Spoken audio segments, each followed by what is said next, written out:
Hi guys, I'm glad you're all here. Thank you very much for joining me. It is August 27th, 2024. 19 days ago, there was a magnitude 5.2 earthquake near Lamont, California.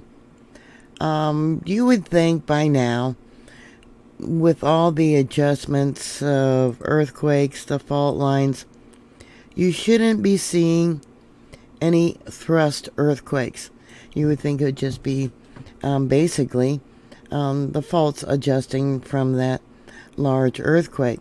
But there was a magnitude 2.4 today. They have it listed as the grapevine. And this was a thrust earthquake. First wave of the earthquake came from the north.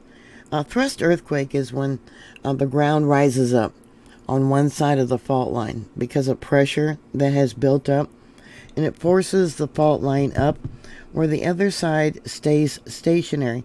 And they shouldn't, at least in my opinion, they shouldn't be having thrust earthquakes 19 days later after that large earthquake.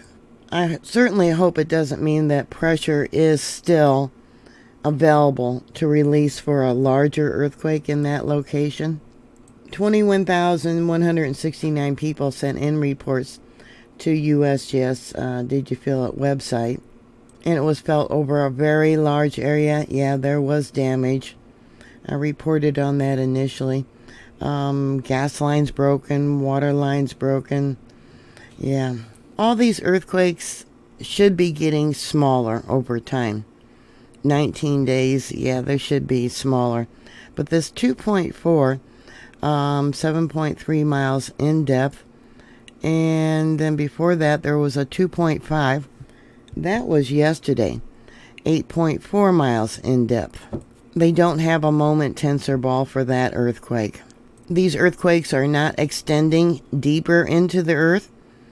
Yeah, you can see, well, this one's 6.4. That's shallower, 6.9, 8.8. They're all about the same depth. Lots of smaller earthquakes after a large earthquake. Yeah, that's very common. But thrust earthquakes? No. They shouldn't be happening. At least I don't think so. Especially, too, when they're not changing in the depth of how deep they are.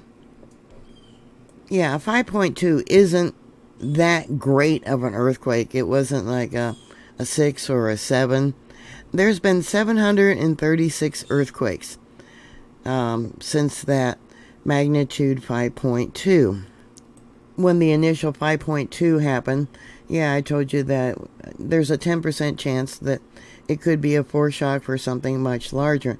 We won't know until after all these earthquakes stop happening. And that could probably take weeks, months, I don't know.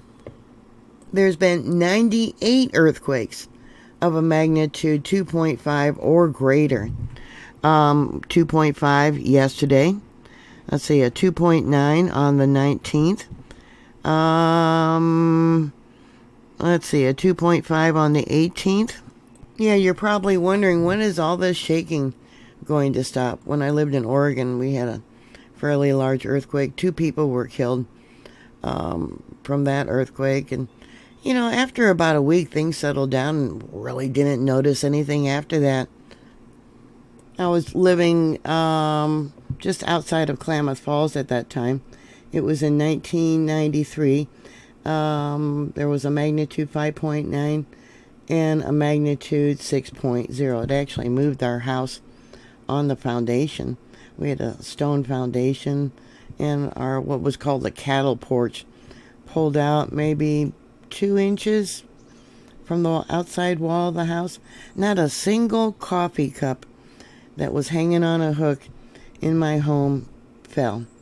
Yeah, the only damage was when the porch pulled out from the wall of the house.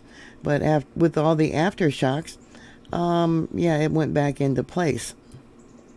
Here we have an image of the rock slide that occurred that actually crushed a car. And I believe it was a woman that was killed September 20th, 1993. It happened in the evening. We were watching television when the foreshock happened. Evidently it was a magnitude 4.2. I thought someone or the dog had bumped the couch. My husband was sitting on the couch and I was sitting on the floor leaning against it, and asked him if he felt it, or he said that he didn't. Then shortly afterwards was the 5.9. This was almost 100 times stronger what they had there in Lamont. There was only 18 earthquakes all the way up to a year later that were larger than maybe a magnitude 3.5.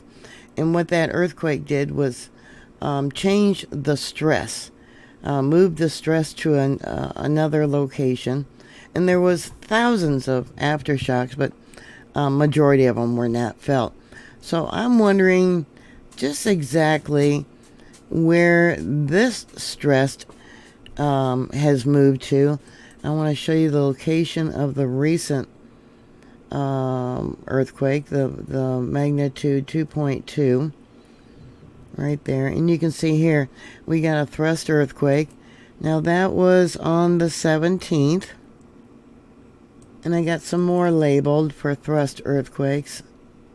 Here we got one that's a 2.9.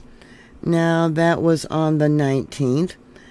I don't know. I mean, I don't know if there's a fault zone that runs through here. But it's obvious that the tension has not diminished in any way.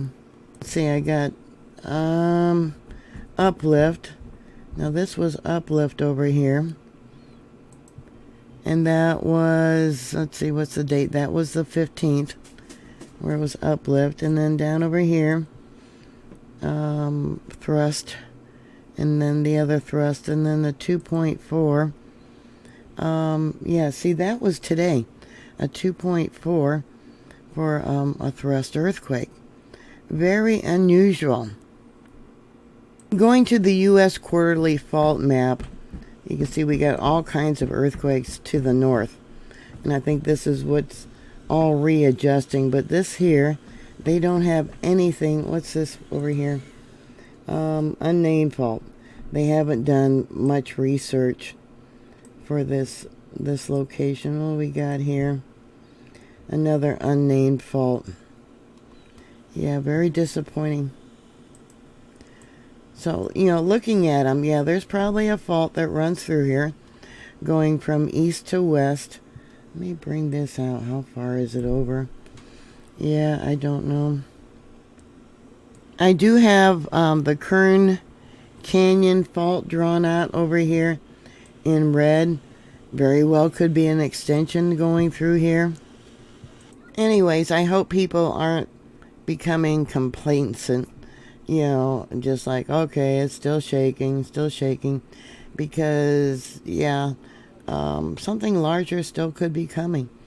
So I just wanted to let you know I haven't forgotten about you guys there. If you have any thoughts or comments, please put them down below. Thank you very much for watching. Please like, share, and subscribe. And I'll talk to you later. God bless you. Bye.